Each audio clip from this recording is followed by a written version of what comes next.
Welcome everyone, and of course we'll admit people as we go. Very happy to be here, session number 2 or number 3, depending at what time you join us today. But we're here to talk about career skills for a sustainable future, my favorite topic. So love it. Thank you to everyone for joining us.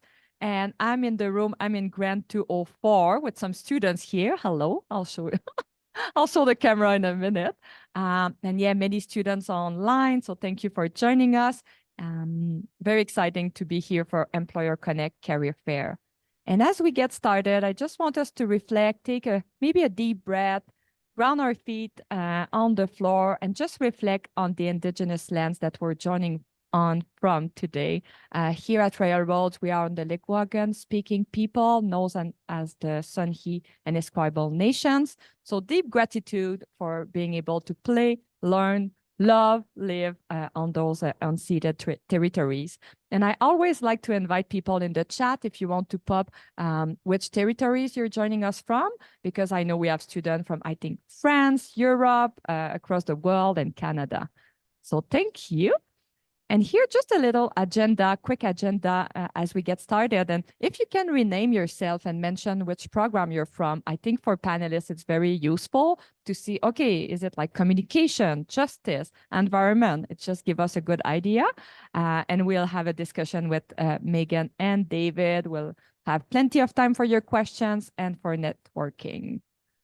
And Greater Vancouver Food Bank is with us. I'll pass it to you, Megan. Thank you.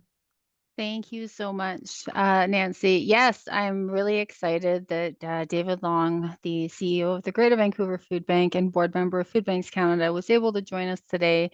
I was able to put his LinkedIn into the profile, as well as the career website for the Greater Vancouver Food Bank, which will help sort of frame who you're speaking with today.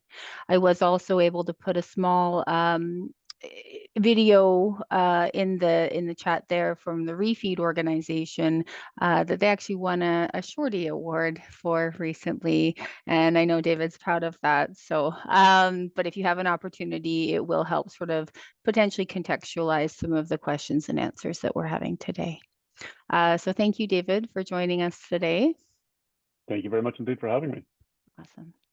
And I think I'm going to head right into some of these questions. But prior to, so if you'd like to just give a quick introduction in your own words and tell us a little bit about you and the Greater Vancouver Food Bank. Oh my gosh.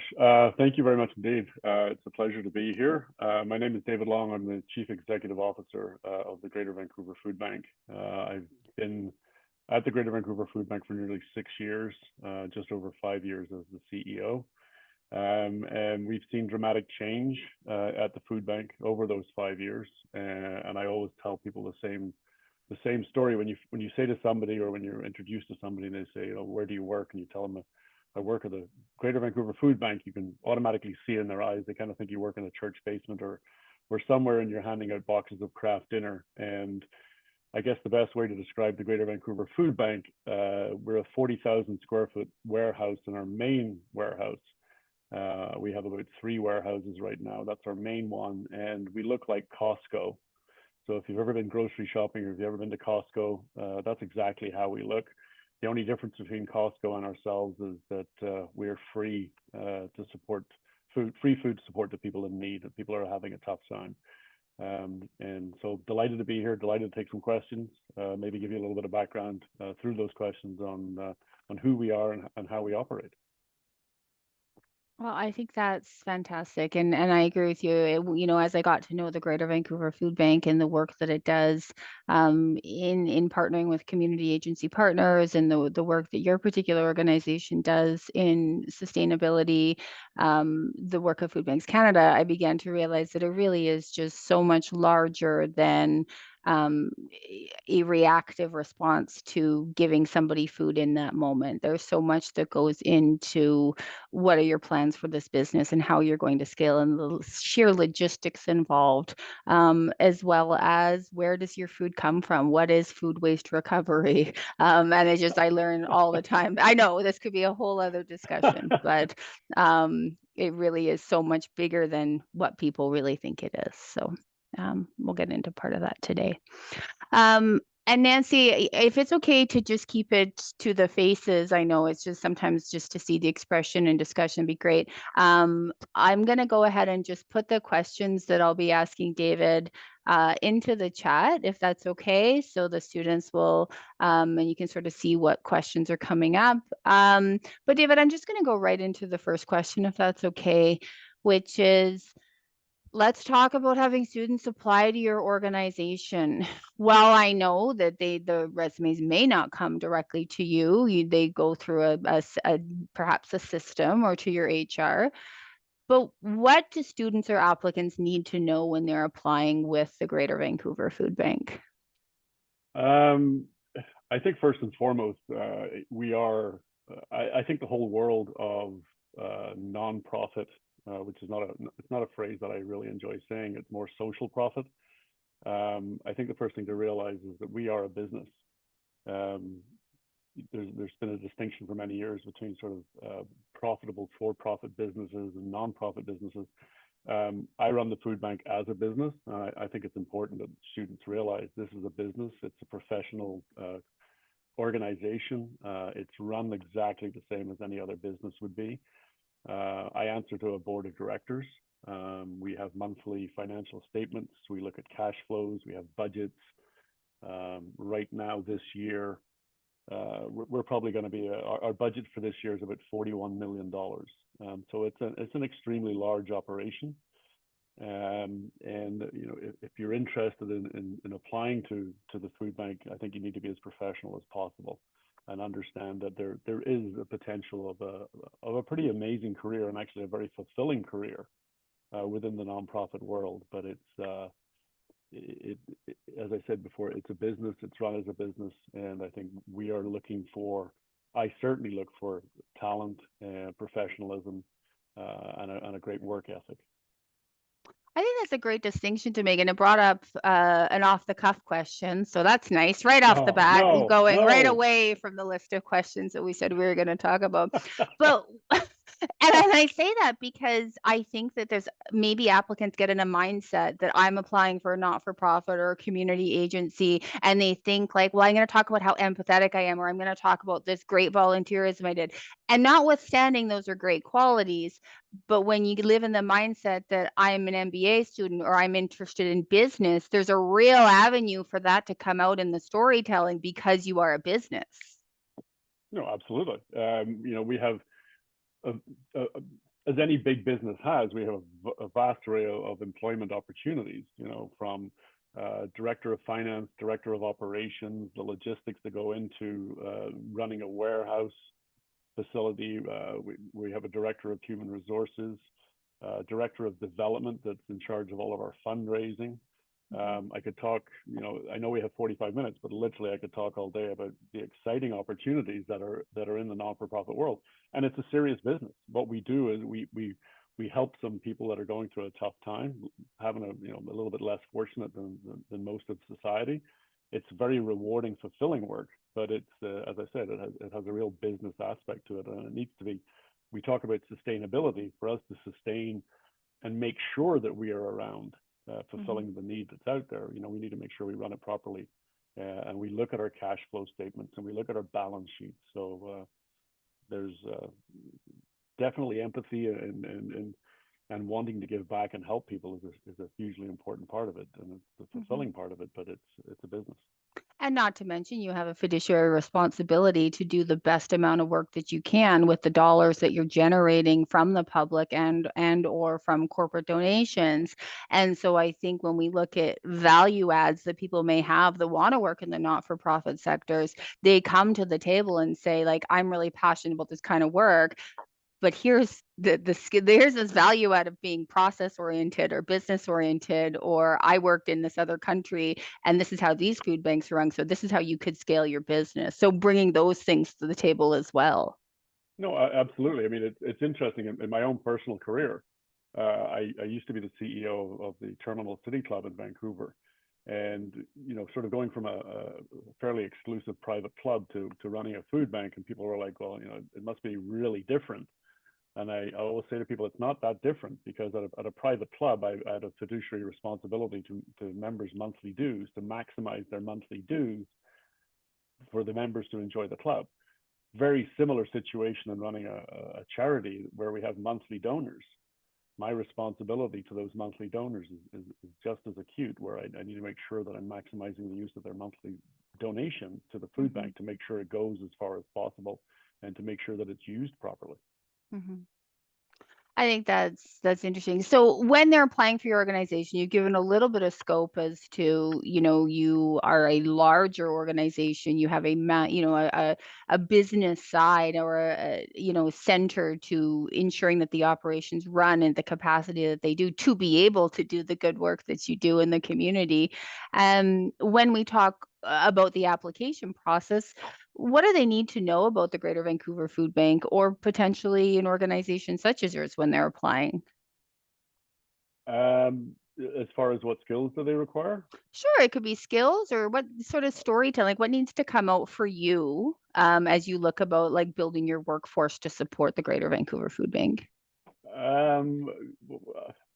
A passion for what we do, an understanding of what we do. I think that just a great attitude, a personality, a great attitude, a drive to make a difference. We're certainly not going to solve all of the issues that are out there, but we are certainly part of some of the solutions within society. But I think first and foremost, a great attitude, a great passion, a work ethic. And really, for me, anybody that knows me or works with me, a bit of a sense of humor. The work that we do, some of us are in the front lines, and some of the situations and the stories that you hear, certainly, it touches you emotionally, and there's hard days out there, but you got to have a bit of a sense of humor as well amongst your teammates, and I guess just a good fit amongst the team. Is what we really look for. As far as professional experiences, things like that, we can teach you those things, and I think that's a big message as well. Come with a great attitude, we can teach you what you need to know. Certainly, if it's in a specified area for accounting, obviously accounting experience would be necessary. In the warehouse, obviously it's logistics or warehousing, but we have about 70 full-time employees right now, so it's a fairly large organization, and we can teach you the skills needed. If you want to get into warehousing and learn how to drive a forklift, we can teach you and certify you. We have people on staff to do that. Yeah, I think it's going to bring up another question, I think, because you've had quite a relationship with Royal Road students over the last year, from field practice experiences and practicum, and then research projects and whatnot. I know you're currently working with the Royal Road students, so we'll sort of get into that a little bit more. But as we talk about sort of the changing labor market, I know you sort of touched briefly on how it's changed greatly in the last sort of 5-6 years you've been there. But what skills and professional experiences are really most in demand in your work experience, or sorry, in your work environment? I would say that an understanding of what's happening out in society is sort of not necessarily professional experience, but just an awareness and an experience, or some kind of experience out there in social services or some field along those lines. Again, skills can be taught, but if there's a certain field or that you want to go into within the food bank, whether it's the accounting department, human resources, fundraising, there's great careers in all of those verticals. But if you're interested in coming in and just learning about the operation of how to run a food bank, we can teach you those skills that are needed. And again, it's more about having a great attitude, come in, a good work ethic, and wanting to help us make a difference in society. And I think it's also just so important too. It's like, notwithstanding the fact that sometimes an employer, and this isn't necessarily just like yourself, but sometimes an employer can really not realize what they need until somebody approaches them and say, hey, I have this passion, or I have this skill set. I think your organization, or what I know about the industry in which you impact, I would love to be a part of finding that solution. Have you ever thought about hiring an MBA student to do this? Or do you ever have research from this capacity? I I think there's a way also to cultivate your into a business such as yours from somebody being that passionate about effectuating change with their own skill set. Well, absolutely. I mean, you mentioned, I mean, right now we have a Royal Road student who's doing some research for us. I'm incredibly passionate about the excess amount of food. I want to kind of stop myself from saying food waste, because it's not waste food. It's excess or surplus food that is out there in society. There's somewhere in the region of $500 million of food goes to waste in British Columbia every month. So $6 billion worth of food goes to waste in British Columbia alone, and some $50 billion worth of food goes to waste in Canada. I give people some really easy numbers, and when I talk about different things like this, and Canada produces enough food for 52 million to feed 52 million people on an annual basis. So we have enough food to feed 52 million people. There's 40 million people in Canada, and 7 million people go to bed hungry. So if you just remember those three simple numbers, 52, 40, and 7, that shows you there's a broken food system. And part of my passion is, how do we take the surplus or excess food? How do we extend the life of it? And we have this Royal Road student right now doing some research for us on preserving, dehydrating foods. It could be apples from the Okanagan. It could be vegetables that are excess from some of the farmers that we deal with. How do we preserve the life of those foods? What is the market out there to sell those items and potentially create other revenue streams, so we're not so reliant on donors? Mm-hmm. Mm-hmm. There's more self-sustainability from for a full circle approach from, it's saving this food that really shouldn't have gotten to that place in the first place, but allowing the logistics and the supply chain to get to a place where you can use it, reuse it, and then allow for it to generate income to go back into your business. Absolutely. And at the same time, when we're using the surplus food that's out there, people don't realize that the amount of greenhouse gases coming from food that's actually rotting in landfills is probably more than what's given out by most factories and car emissions. That's a lot of information to take in. I mean, but it hits heavy, right? I mean, when we talk about just the impact of the work that you do, and you talked about different verticals, and we've touched on so much of that already, from the clients in which you serve, to the accounting, to the HR, to the warehouse, to the supply chain, to fundraising, and that's a big one, right? I mean, just bringing the scope of the work that you do to the messaging to the public, and aligning yourselves with the right kinds of donors to be able to continue the type of work that it is that you do. Yeah, I think 6 years ago, if somebody had told me that giving away food to people in need was this difficult, I don't think I would have taken the job. I was like, what? It's a lot more complex than people realize, and that's also a very exciting aspect for me, because I love dealing with something that is complex, and finding solutions to things and better ways to maybe do things. And that's one of the things we've done with the Greater Vancouver Food Bank is a lot of food banks run on post-consumer food, so what's left over at the grocery store. And I kind of flipped everything on its head when I joined the Greater Vancouver Food Bank, and I deal with pre-consumer food. So I deal with food from the large grocery chains, from their distribution centers, that hasn't gone to the grocery store yet, but they have more food coming in and they need to make space for it.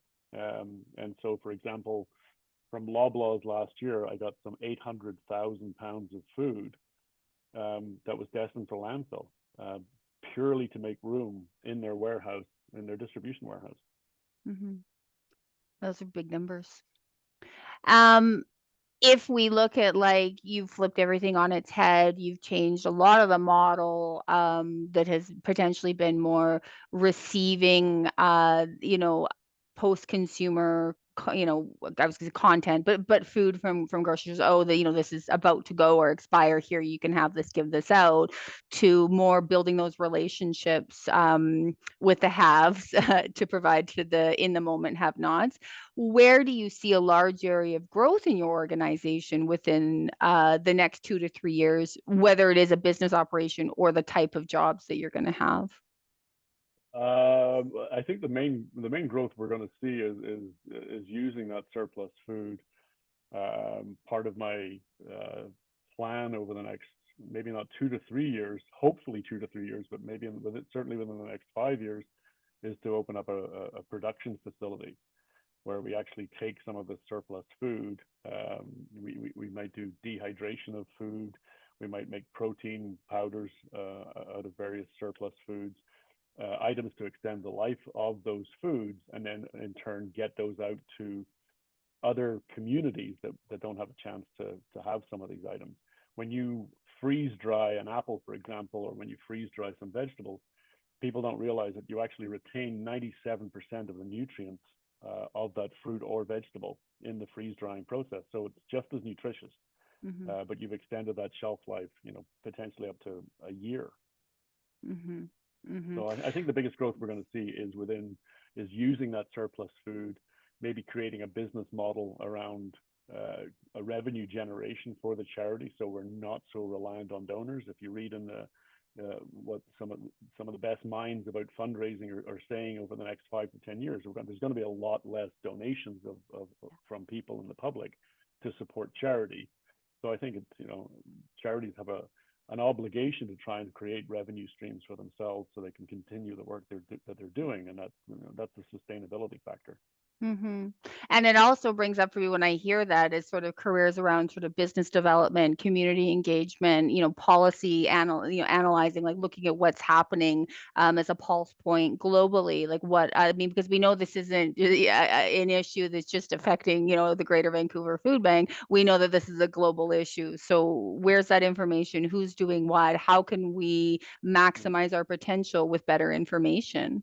Well, you bring up a great point. I mean, I sit on the board of Food Banks Canada, and one of the employees of Food Banks Canada, if you have students that are interested in government relations, we actually have an individual on staff, and that is their job, is government relations and talking to government about policy change and what we see in the front line and what we would like to see and the changes that we'd like to advocate for. So really the diversity of opportunities within sort of the food banking world or the food banking network is massive. Yeah, I could see that for sure. And in so many levels. And I'm thinking our students in the justice programs, and our students obviously in environmental, in our environment, our MEM students, disaster and emergency response. Of course, there's like so many levels here. And it's like coming back to like effectuating change and being part of the solution. And one of the things that one of the recruiters from the last session was saying was like, bringing value add to the table. You may have some complementary skill sets to your current teams, but bringing new skill sets and different skill sets because your business is changing and growing, right? Absolutely. Yeah. And so that kind of brings us into the next question being like, what are some of the major trends in your industry stemming from climate change? Interesting. I love the question. Whether it's a trend or I think what it is, as the largest food bank in British Columbia, I think what we're seeing is that we're becoming more and more essential as sort of a response to climate change. We had an experience a couple of years ago with the flooding down in Abbotsford, and were literally towns or people were cut off because of that flooding. We have some friends at Kiewit, the road building company that have helicopters, etc. We actually, they offered us a couple of helicopters to use to move food around the province over the duration of the flood, and which we actually did. I think we moved somewhere between 40 to 50,000 pounds of food by helicopter. So I think some of the trends we're seeing with climate change is also up in Kelowna and Kamloops in the interior, the forest fires that we saw, and we're going to see more of those forest fires. We were actually sending food up to help people up there, but we were also at one point last year helping to feed the firefighters that were up there fighting the forest fires.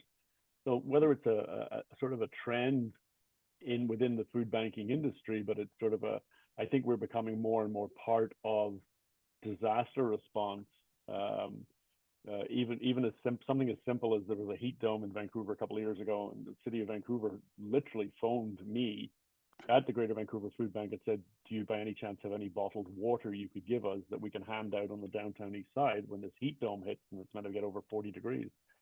And so with our contacts, we phoned a couple of our big suppliers, and I think within about 2 hours, we had about 60 or 70 pallets of bottled water that we then passed on to the city of Vancouver, which is kind of ironic when you think about it, because there's the city of Vancouver being supported by a charity that's not government funded. We rely on public donations, but we're glad to help out. And I think it's something that municipalities or the local lower mainland mayors need to think about having. I have a 40,000 square foot warehouse full of water and food and nutritious items.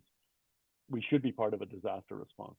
So I think that is probably the biggest trend I would see, is that we would get more involved when something happens. And interestingly enough, I was in Texas a couple of years ago now, actually a year and a half ago, visiting the Houston Food Bank. And they are, I think that we run a big food bank. We gave 9 million pounds of food out last year from our warehouse in Texas, as everything's always bigger. They do 12 million pounds a month of food. But if there's a disaster in the United States, literally the US government turns to the Houston Food Bank and funds them to be part of that disaster response, whether it's a hurricane or something happening in Florida or an earthquake somewhere or something that's happening. And I think we're going to see that in Canada more, where the large food banks across the country become part of, maybe, hopefully there's not too many more disasters, but climate change and helping people when there is some sort of a climate change or disaster happens. That's such an interesting response, and imagine, feeling humbled by the scale and operations of a food bank like Houston. You think you're the big guy on the block, and you go there, and you're just like, right? It's absolutely phenomenal. It really it's on a completely different scale. I mean, we are the biggest food bank in BC, but down in Houston, Texas, the general manager, Brian Green, down there, that I met and had dinner with, tells the story. They had a situation where they needed to raise funds for a certain child's program, and Beyonce walked in and gave $1 million donation. So it's a different league down there. Houston's her hometown. Right. So you'll have to get Taylor Swift in there when she comes to Vancouver. We will do our best.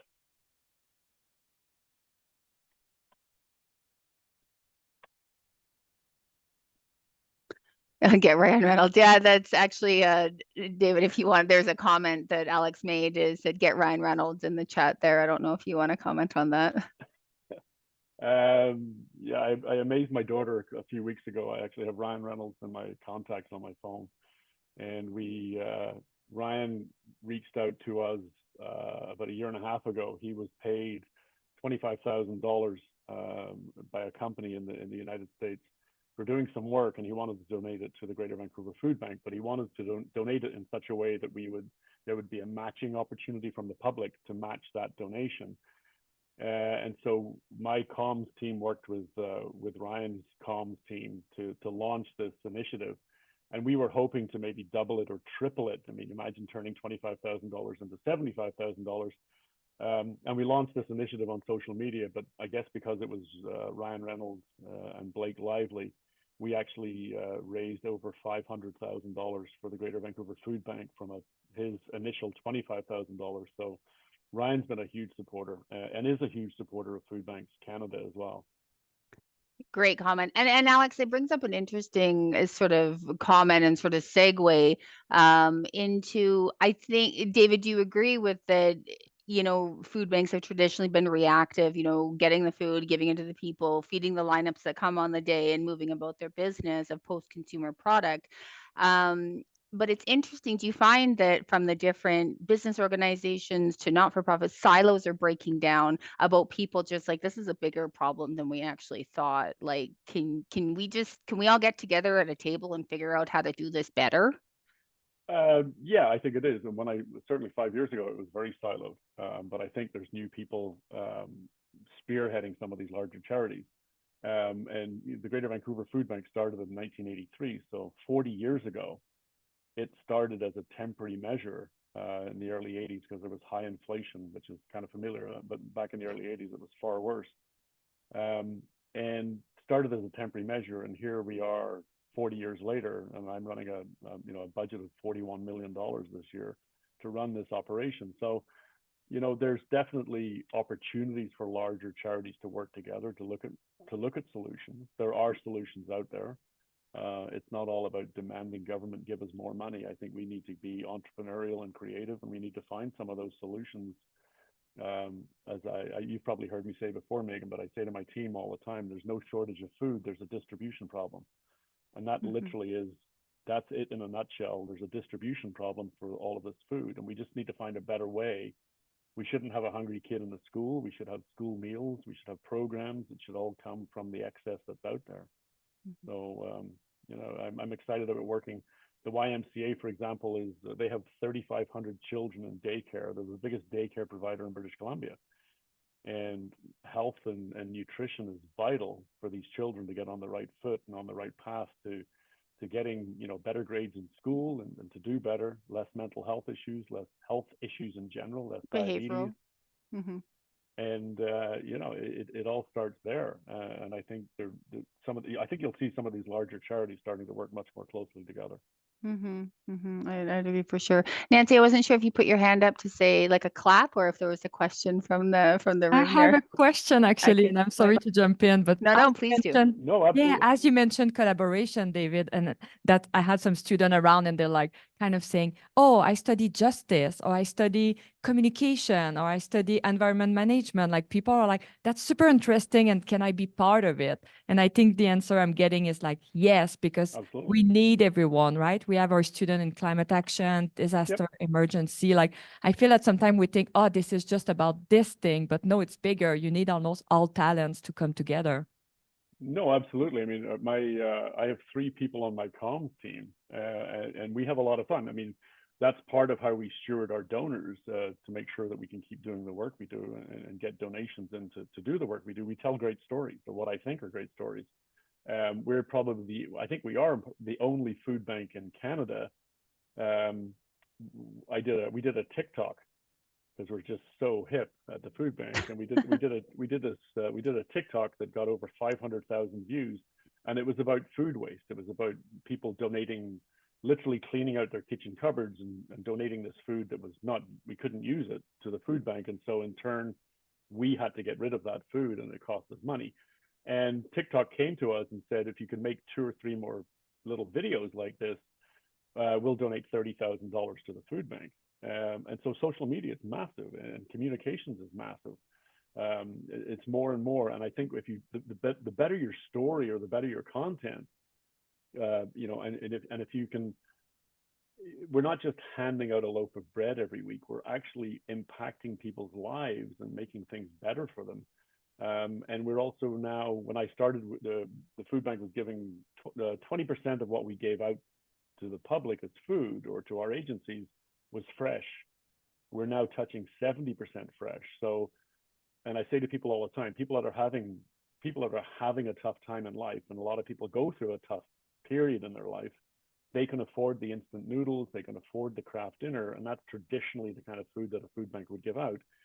If you come to the Greater Vancouver Food Bank and get assistance, we're giving out literally fresh milk, eggs, cheese, yogurt, fresh fruit, vegetables, proteins, you know, whether it's chicken or ground beef or different things like that. And so it's about giving people having a tough time. It's about giving them proper food, proper nutrition, so that they can get back in the workforce and become part of society again. And a great comment there, Nancy, like thinking about your justice students too. You know, justice students often are moving away from traditional roles in corrections or law enforcement and working towards social justice and working with equity deserving groups and bringing their talents to the table in a number of different ways, you know, from our grants and RFPs and building relationships and advocating with governments and being able to communicate a story that then potentially the CEO takes to a meeting and says, look at this, you know, because these are not the things anymore that they can do off the side of their desk. This is now a job that needs to be done to ensure that the stories are said and done and out there correctly and passionately to allow for them to continue to do the work that they do. So true. And even here at the career fair today, like there's some hotels that I was chatting about sustainability and climate action, and they're all like, wow, yeah, we want to learn more from students. We want to listen and do things differently, because I would imagine there's some ways there too, and some collaboration we can build with different nonprofit organizations. Absolutely. So And that's that what I brings told some in, student in the room. I was like, oh yeah, you study tourism management, but that has impact as well. and that brings us into our last sort of question before we might take any questions from the students or any type of comments. It's like, thinking about environmental sustainability. I don't know if you want to talk about briefly, like how you've meshed this into your business practices or immerse this into the kind of work that you do. We have just an amazing partnership with an organization called Refeed Canada, and the gentleman who runs Refeed Canada, it's based in Langley, and Stuart is in the waste haul industry, and in the waste haul industry, you're obviously dumping anything, but part of his concern was seeing perfectly good, nutritious, healthy food being dumped in the landfill, and so we partnered with Stuart when he approached us. And if he has surplus food that's been rejected, and it can be anything as simple as grapes arriving from Chile that are 1 degree above the perfect temperature. And so instead of being kept at 4 degrees, for half a day, it was at 5 degrees, and it gets rejected by one of the big grocery chains because it's outside the specs of what they will accept. And so literally we had last summer, we had 20 tons of green grapes that were rejected by one of the grocery chains. And I was literally handing out cases of grapes to families. And this is part of what Stuart does, and what helps us be more sustainable is to take some of that food that's heading for landfill that's perfectly nutritious and healthy, and we redistribute that to our clients. What it also does is Stuart runs an absolutely incredible facility where it's food for human consumption first, and then it's whatever isn't for human consumption or of that quality is for livestock, and then whatever isn't good enough for livestock is composted, and he actually has a worm farm, and he feeds whatever is left over and compostable to the worms, and then he has a revenue stream coming from the castings of these worms, which then goes back into the soil to create better soil using less pesticides to grow better food.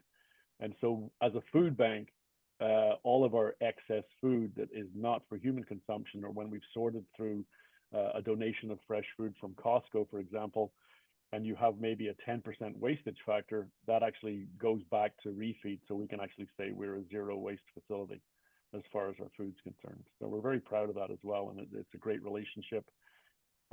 Like everything else, it needs funding, and it needs to be more. Stuart needs some government intervention or something to try and make sure he can stay in business, but there is such a surplus of food out there. I just can't even stress it enough. And as Megan mentioned at the start of this, we made a little documentary. It's about 8 minutes, and it's called Rethinking Food. We actually got into a couple of different award categories, and we heard that we were up for an award called a Shorty Award for the best documentary. And the award ceremony was down in Los Angeles, and I was like, we don't have a chance of winning this. We're not going to go down to Los Angeles. And lo and behold, we won the award, and I have the award in my office, and we're extremely proud of it. So if you do get a chance, please watch the Rethinking Food documentary. I think it'll explain a lot of the sustainability work that we're trying to do. That's awesome. There was a question in the chat, David. What kind of employment does the Greater Vancouver Food Bank offer, and does that ever come out as part-time employment? And then the follow-up was, what is the best way to apply? Absolutely. We have, as I said, we have about 70 full-time employees. I think we have 5 part-time employees. It can be in any aspect of the organization. I think we advertise on our website some of the jobs that are available. The easiest way is just to go onto the website or send a resume to the Human Resources Department of the Greater Vancouver Food Bank.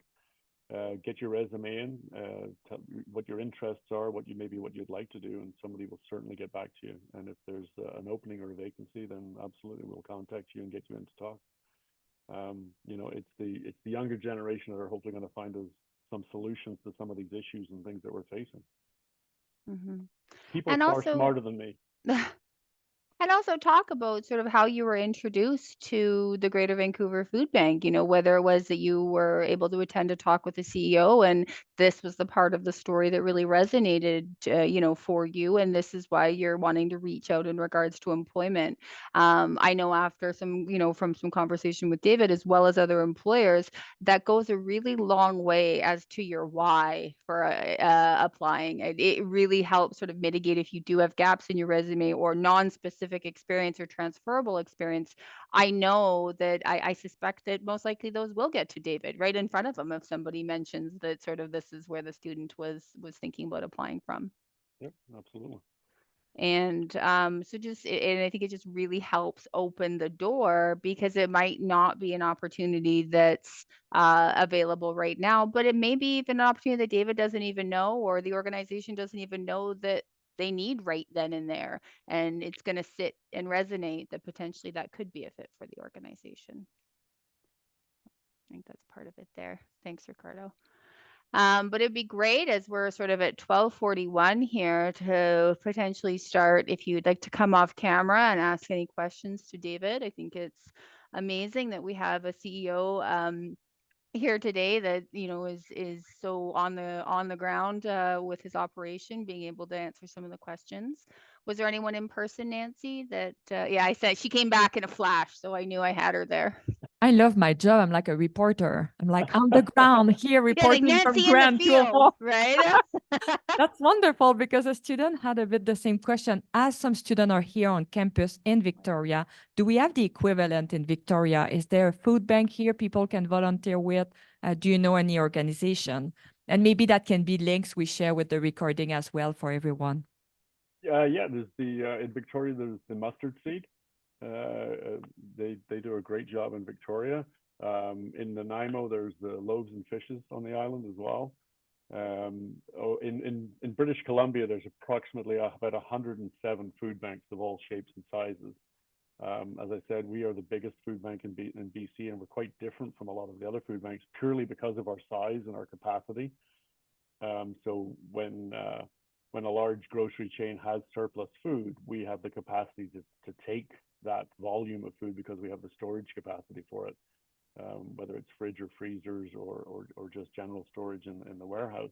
We also have a fleet of, I have about 8 5-ton trucks on the road, literally picking up food, moving food in different locations. So, but there's many food banks and opportunities. There's also an endless number of smaller agencies. We deal with about 140 agency partners. Probably 70% of those are on the downtown east side or in Vancouver. There's lots of opportunity, and I always say to donors as well, if you don't have the wherewithal or capacity to make a financial donation, maybe donate your time.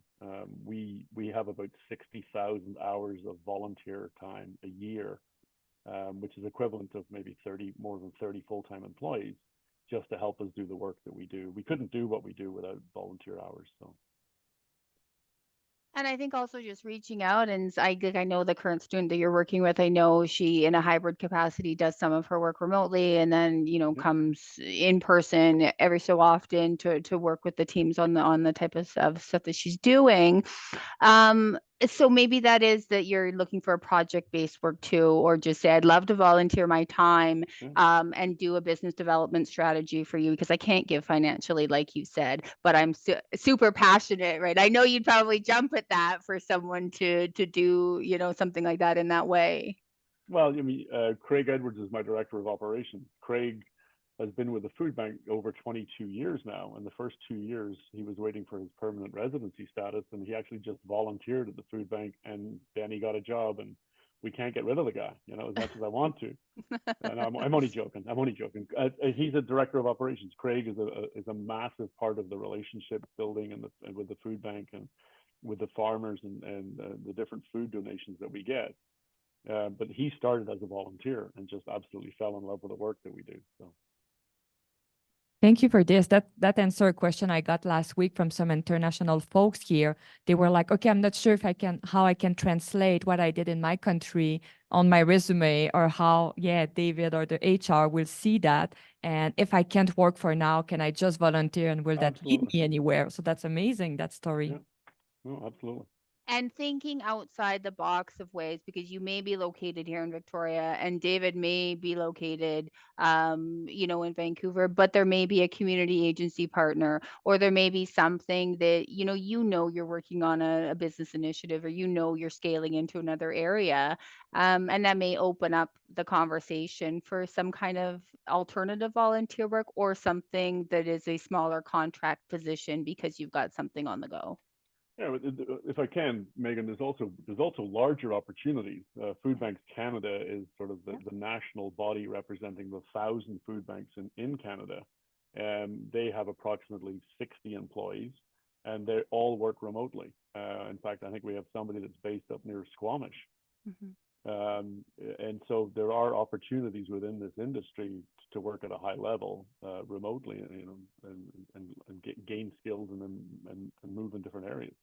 Well, I believe you mentioned that Food Banks Canada was also increasing and scaling their workforce over the next 12 months to a certain degree. So there will be an additional amount of positions that will be with Food Banks Canada completely remotely over the course being posted in the next few months or so.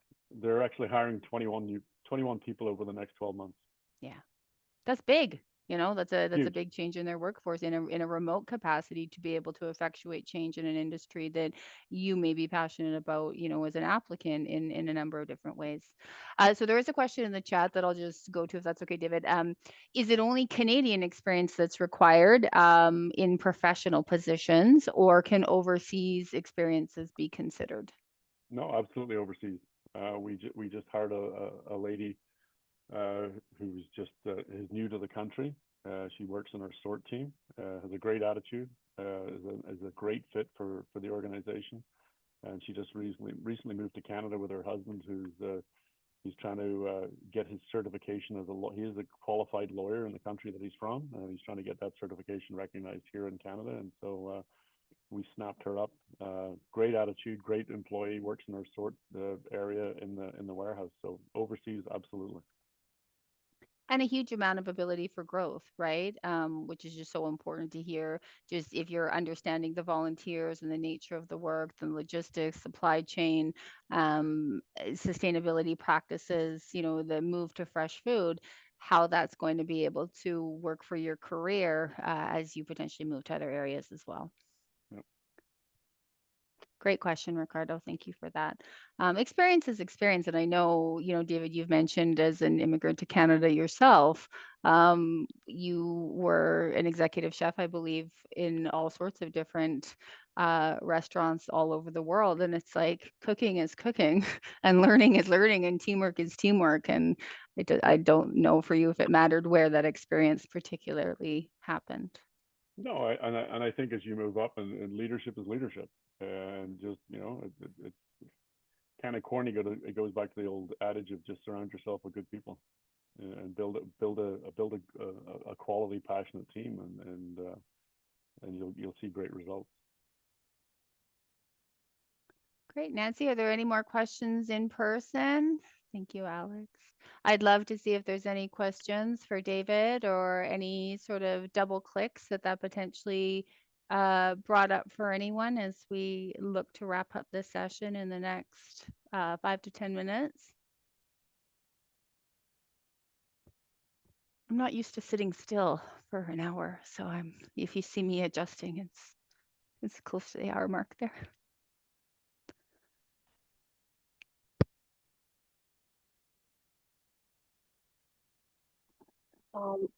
Hi, I'm Neha. I'm so sorry I was a little late because I was at the Career Connect here at Royal Roads. Hi, David. Hi, Megan. Hello, everyone. David, so I have some experience in NGOs in government, but most of my experience in the past has been in communication and project management and research. Do your organization at this point of time has any of those positions? Are you ever looking for those positions from the perspective of like fundraising or PR and the communications part? As of right now, I'm not, but you never know what might happen. I have an amazing team, and amazing people get poached for other amazing jobs in other organizations, which is some people would, oh my gosh, we're losing such a great person, but I always take it as a compliment when somebody goes on to some hopefully bigger, better career. But I would suggest please send your resume in, or just send a cover letter in and listing some of the experience you've done.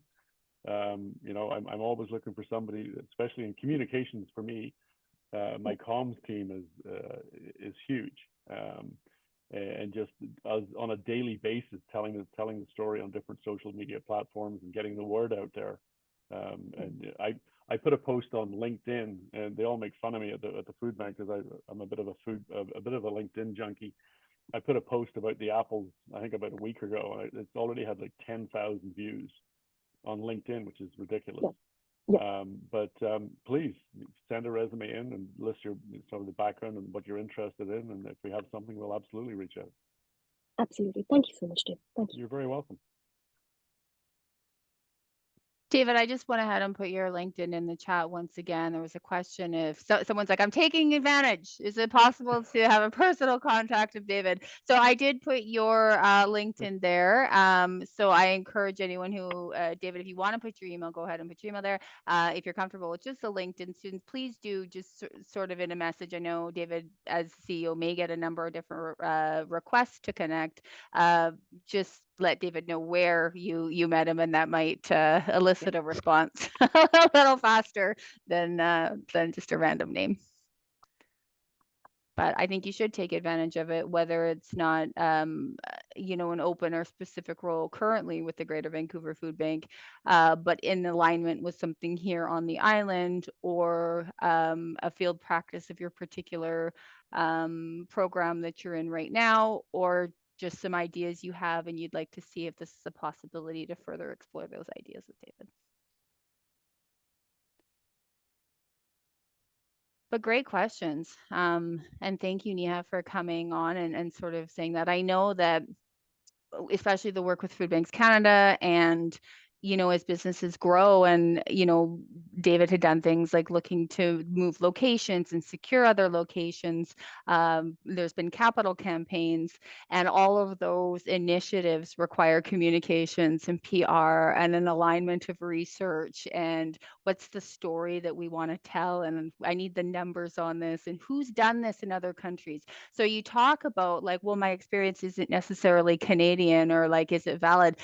But those are the stories that are like, this is happening over here. This is what was done. Do you want to know a little bit about that? Because you may not know about this. And that's an ability to turn a local organization into a global organization that now has information from other areas. So please don't undersell that experience as if you have to come to the table and sell it as if it's valid to the Canadian employer. It's the ability to say, think of how global your perspective is going to be as a BC employer with the information in my head and my experience. So changing the narrative from that, I think that would be incredibly valid, wouldn't it, David, if someone sort of came to the table like that with that story? Yeah, and don't forget, many of our new clients for the food bank this is their first time in Canada, and so language is a huge thing for us as well. So if you bring a different language from a different country, that's a huge asset for us as well. I just think about the Ukrainian refugees that are coming to Canada because of the war in the Ukraine. And I'll just tell, if I can, just a quick story.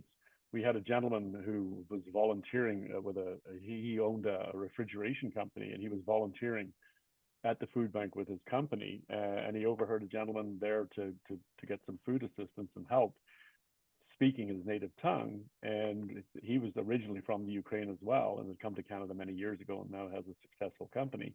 And he offered this individual a job because he was understood what he was saying, and started talking to him about what's happening. And so that got me thinking about, oh my gosh, people come to the food bank for assistance. We should try and get them back in the workforce, or have other wraparound services available for people. So, language is a huge part of what we do with the diversity of the people that we have coming as clients.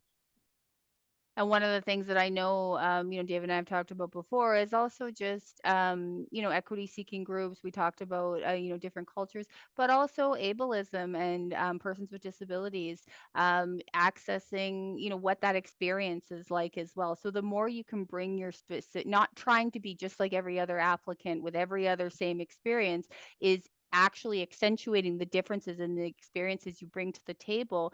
Because even those conversations, like David said, as potentially a person with autism, I actually can't understand your messaging, and it's really hard for me to figure out your hours. That is now a business decision that David and his team get to make on how is our messaging going to be better for all members that are looking to access our services. I think is part of it too, is just being able to tell that story in a way that resonates and is helpful and relevant to all equity seeking groups that are accessing the organization. But this was such a great conversation today. I don't know. I'd love to, if anyone wants to put in the chat, any takeaways they learned from today about the work that the Greater Vancouver Food Bank is doing, or if there was anything that they didn't know and then sort of they learned. But David, I'm just so grateful that you were able to join us today and really showcase the great work that you are doing in the community and for the community. And I know Railroads has enjoyed partnering with you in a number of different capacities over the last couple of years, and we look forward to being able to do so in the future. Well, I thank you very much indeed for having me as part of this. It's been great. And as you can probably tell, I love talking about what I do, and it's far more complex than people realize. And they're going to talk to this guy from the food bank, and I'm sure people are thinking like, oh, it's going to be really boring. But the complexity of what we do, the variety of job skills and requirements to make this operation run are vast.